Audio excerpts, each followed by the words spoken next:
Class 11-এর new সিলেবাসের যে event report writing, এই ইভেন্ট রিপোর্ট রাইটিং কি এবং এই ইভেন্ট রিপোর্ট রাইটিংয়ের ফার্স্ট একটা ফরম্যাট কিন্তু আমি কিন্তু ভিডিও ছেড়েছি। সেগুলো দেখলেই তোমরা কিন্তু পরিষ্কারভাবে বুঝতে পারবে আসলে ইভেন্ট রিপোর্ট রাইটিং কত সহজে লেখা যায়। তার একটা ফরম্যাট আমি ইতিমধ্যে দিয়েছি। একটা ফরম্যাট মেনটেন করে আমরা কিন্তু ইভেন্ট রিপোর্ট রাইটিং অনেক লিখে ফেলতে পারবো। এই রকম আজকে আমি সেকেন্ড ফরম্যাট তোমাদের আমি করাচ্ছি, দ্বিতীয় ফরম্যাটটা করাচ্ছি, যেখানে তোমরা যে কোনো ক্যাম্প যদি পড়ে সেক্ষেত্রে তোমরা কিন্তু এই ফরম্যাটটা মেনটেন করে কিন্তু লিখে নিতে পারবে। দেখো, blood donation camp, eye treatment camp, corona awareness camp, dengue awareness camp, free health check up camp, যেগুলো আমাদের বিদ্যালয়ে সাধারণত হয়ে থাকে, এই ধরনের ক্যাম্পগুলো কিন্তু আমরা একটা ফরম্যাট মেনটেন করে কিছুগুলো সেন্টেন্স আমরা যদি প্র্যাকটিস করে নিই তাহলে কিন্তু সহজে যে কোনো একটা পড়লে আমরা লিখে নিতে পারবো। শুধু কিছু কিছু ভালো করে মন দিয়ে শুনবে। আমি কোনগুলোর ক্ষেত্রে, কোন ক্যাম্পটার ক্ষেত্রে কি আলাদা সেটা আমি বুঝিয়ে বলে দিচ্ছি, লিখিয়ে দিচ্ছি। এগুলো বেশি লিখতে হয় না, 75 শব্দের মধ্যে লিখতে বলে। টুকটাক হয়তো একটু আধটু বড় হতে পারে, সেক্ষেত্রে কোনো ক্ষতি নয়। তবে বেশি লেখার কোনো দরকার নেই, কারণ সময় কম পাবে, নাম্বার মাত্র 5, বেশি লেখার দরকার নেই। দেখো কিভাবে লিখতে হয়, সেক্ষেত্রে আমরা প্রথমে একটা হেডিং আমরা করব। এখানে ধরো পড়লো ব্লাড ডোনেশন ক্যাম্প, তারা লিখব blood donation camp held in. এইখানে আমরা কি লিখব, যে স্কুলের নামটা আমরা পুরো নাম লিখে একটা XYZ বলে আমরা লিখে দিতে পারি যে XYZ স্কুল। এবারে আমাদের নামটা লিখব, যে যার নিজের নামটা লিখবে, ক্লাস 11 সেকশানে রোল নাম্বার একটা যে কোনো একটা লিখলে। এবারে তোমরা শুরু করবে লেখাটা, যে রিসেন্টলি। এইখানে দেখো আমরা কি করব, যে ক্যাম্পটা এখানে যেটা লিখেছি, যদি ব্লাড ডোনেশন ক্যাম্প হয় লিখব, যদি dengue awareness camp dengue awareness বলে লিখব। Camp was held or organized, যে কোনো একটা লিখবে ভার, অনুষ্ঠিত করা হয়েছিল in the auditorium hall in. আবার এখানে যে যার বললাম স্কুলের নামটা লিখবে, XYZ বলে লিখে দিতে পারো। আর এখানে ওই ক্যাম্পটা, যে ক্যাম্পটা দিবে সেই ক্যাম্পটা তোমরা লিখবে, ক্যাম্পের নামটা এখানে লিখবে। ইন XYZ স্কুল অন, এইখানে তোমরা একটা ডেট দিয়ে দিবে, কিছুদিন আগের যে কোনো একটা ডেট তোমরা দিতে পারো। ধরো আজকের হিসেবে যদি আমি দিই, আমি একটা হচ্ছে ডিসেম্বরের যে 2 ডিসেম্বর, অনের পরে একটা ডেট আমরা দেব, ব্যাস এইখানে হলো। তাহলে ফার্স্ট সেন্টেন্সে আমরা যেটা বলে দিলাম, কোথায় হয়েছিল, কি হয়েছিল, কবে হয়েছিল আমরা দিয়ে দিলাম, ফার্স্ট সেন্টেন্সটাই বলে দিলাম। A team of doctors was invited from, এইখানে তোমরা যে যার জেলার, যে হচ্ছে কেউ যদি মালদার হয় মালদা মেডিকেল কলেজ, কেউ যদি মেদিনীপুর হয় মেদিনীপুর মেডিকেল কলেজ, কেউ বাঁকুড়া যদি হয় বাঁকুড়া মেডিকেল কলেজ, এখানে যে যার ডিস্ট্রিক্ট নামটা দিয়ে, যে হচ্ছে বাঁকুড়া মেডিকেল কলেজ থেকে হচ্ছে তোমার একটা ডাক্তারদের দলকে ডাকা হয়েছিল।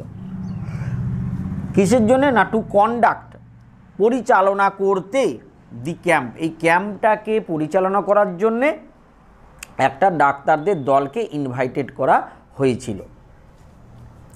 আমরা যে কোনো সমস্ত ক্যাম্পের ক্ষেত্রে এটা আমরা লিখতে পারি, কারণ এই সমস্ত ক্যাম্প ডাক্তার ছাড়া হবে না। The famous physician or eye specialist, এই আই স্পেশালিস্টটা শুধুমাত্র তোমরা এই আই ট্রিটমেন্ট ক্যাম্পের ক্ষেত্রে তোমরা লিখতে পারো, নাহলে আর বাদ বাকি ক্যাম্পগুলোর ক্ষেত্রে তোমরা কিন্তু এটা লিখতে পারো, যে দি ফেমাস ফিজিশিয়ান ডক্টর সেন, যে কোনো একটা নাম এখানে আমরা লিখব, তোমরা যে লিখতে পারো। সুপারভাইজড দি ক্যাম্প, এই ক্যাম্পটা পুরো দেখাশোনা করেছিল, ডাক্তার যারা এসেছিল, মেডিকেল টিম যে ডাক্তার এসেছিল তাদের উপরে, মানে তাদের মাথায়, মানে তাদের মাথা হয়ে অর্থাৎ দেখাশোনা করেছিল সব কিছু। Supervise the camp.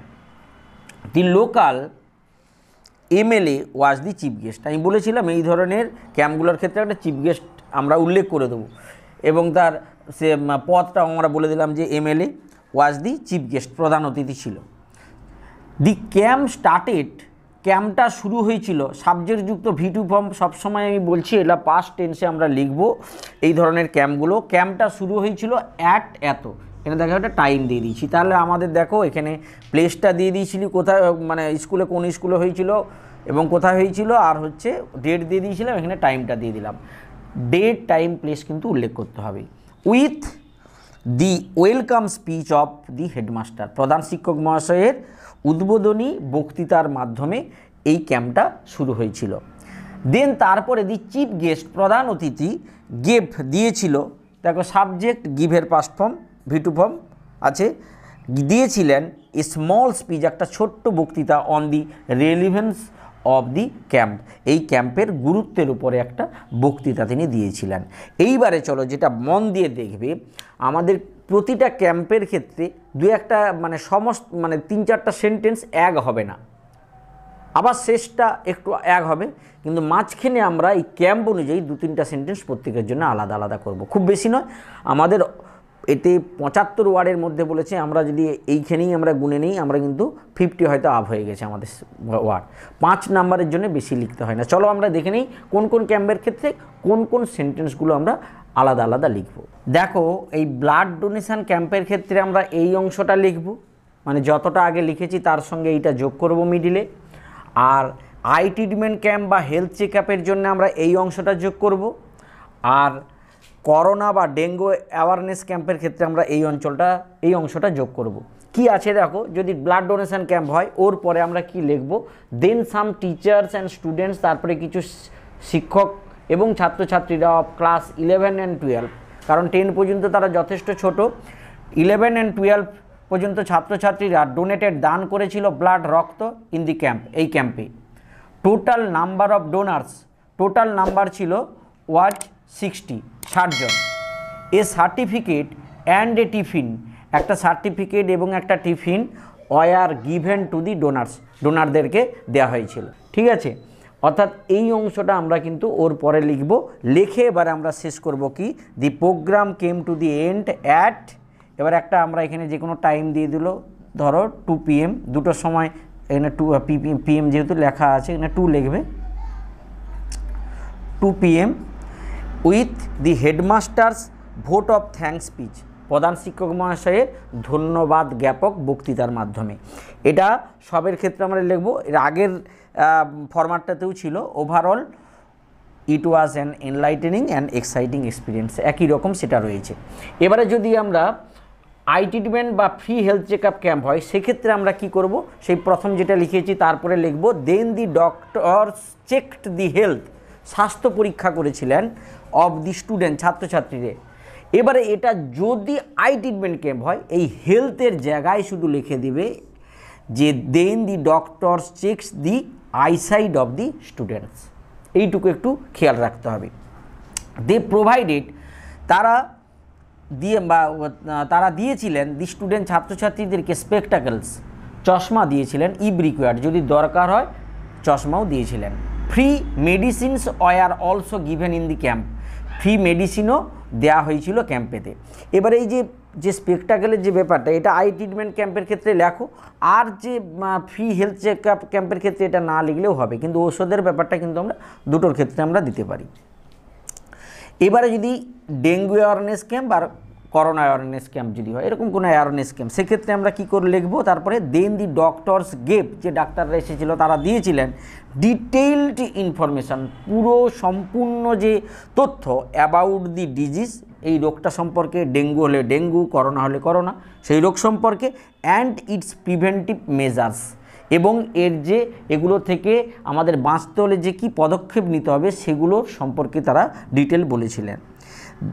The teachers and students made a rally in the locality also, then এরপর দেন দিয়েও করতে পারো, then the teachers and students, শিক্ষক মহাশয়রা এবং ছাত্রছাত্রীরা তারপরে একটা র্যালি, লোকালিটিতে একটা র্যালি করেছিল, অ্যাওয়ারনেস নিয়ে আরও লেখা যায়, আমরা ছোট করে লিখলাম। এবারে আমরা এটা সবার শেষে এরপরেও লিখব, এরপরেও লিখব, এরপরেও লিখব। তাহলে মোটামুটি আমাদের যে সেকেন্ড ফরম্যাটে যে কোনো ক্যাম্প নিয়ে আমরা কিন্তু এইভাবে সহজে আমরা কিন্তু লিখে নিতে পারবো। যদি ভালো লাগে অবশ্যই একটু ফ্রেন্ড সার্কেলের মধ্যে শেয়ার করবে, ভালো লাগলে লাইক করবে, চ্যানেলে যারা নতুন চ্যানেলটিকে সাবস্ক্রাইব করে রাখো, তোমাদের ভালো লাগবে। বাই।